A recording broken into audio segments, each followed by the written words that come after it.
রাত্রেবেলা শাড়ি মশারি আর তেলের ড্রাম দিয়ে আপনি মানুষের ভোট পাবেন? ভাই, আপনি বোকার সঙ্গে বাস করেন। আপনারা একটু ক্লিয়ার করেন না, আপনারা কি সৌদি জামাত, পাকিস্তান জামাত, সিরিয়ান জামাত, না দুবাইয়ের জামাত? আমাদের প্রতিদ্বন্দ্বী যে প্রার্থী, সে বাংলাদেশ জামাতে ইসলামের প্রার্থী, তাই না? আমি নিশ্চিত আপনাদের কাছে, আমার ভাষণ চেকের বিভিন্ন ভোটারদের কাছে, আমার ভাষণ চেকের সাধারণ মানুষের কাছে জামাত ইসলামের প্রার্থী তার ভোট যেতে আসবে, ভোটের কথা বলবে। আমার তরফ থেকে আমার সেই প্রার্থী ভাইকে আপনাদের কিছু প্রশ্ন আছে, আপনারা করতে পারবেন? আপনারা ৭১ নিয়ে কথা বলার দরকার নাই, ৭১ সবাই জানে।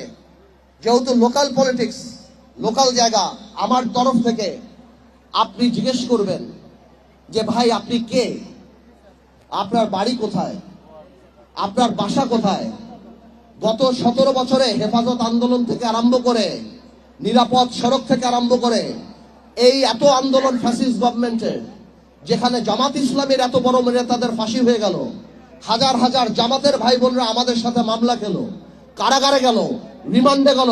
কই ভাই, আপনাকে তো জীবনেও একটা কথা বলতে শুনলাম না। এত লক্ষ লক্ষ নেতা কর্মী, জামাত তো আমাদের সাথেই ছিল।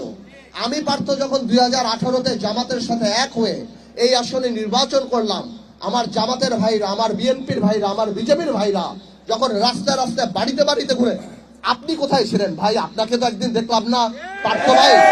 পার্থ ভাই, আপনার কিছু লাগবে কিনা আমি আপনার পাশে দাঁড়াই। এই বাংলাদেশে আমাদের ম্যাডামের উপরে যত অত্যাচার, আপনাদের নেতাদের, জামাতের যে সিনিয়র বড় বড় নেতাদের ফাঁসি হয়ে গেল, জামাতের কত লক্ষ লক্ষ নেতা কর্মীকে মারা হলো, বা হাজার হাজার নেতা কর্মীকে গুম খুন করা হলো, কোথায় ভাই? আপনাকে তো কোনোদিন দেখলাম না।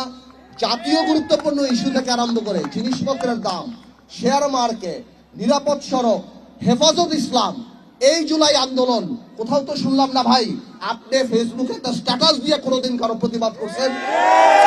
আজকে আপনি মনে করেন রাত্রেবেলা শাড়ি মশারি আর তেলের ড্রাম দিয়ে আপনি মানুষের ভোট পাবেন? ভাই, আপনি বোকার সঙ্গে বাস করেন। আপনারা আমার তরফ থেকে এই প্রশ্নগুলি আমার ভাষণ টেকের মা বোন সহ সবার কাছে পৌঁছে দিয়েন। যেই লোক 17 বছর নিজের দলের নির্যাতিত নেতা কর্মীর পাশে দাঁড়ায় নাই, তাদের পক্ষে কথা বলে নাই, আপনারা মনে করেন আগামী 5 বছর আপনাদের ব্যাপারে কথা বলবো? আরেকটা কথাও জিজ্ঞেস করতে চাই ভাই, আপনারা যদি ক্ষমতায় আসেন, আল্লাহ না করুক, যদি আসেন, তাহলে বলেন এই দেশে কি 16ই ডিসেম্বর হবে? এই দেশে কি পহেলা বৈশাখ হবে? এই দেশে কি 21শে ফেব্রুয়ারি হবে? এই দেশে কি কোনোভাবেও দুর্গাপূজা হবে?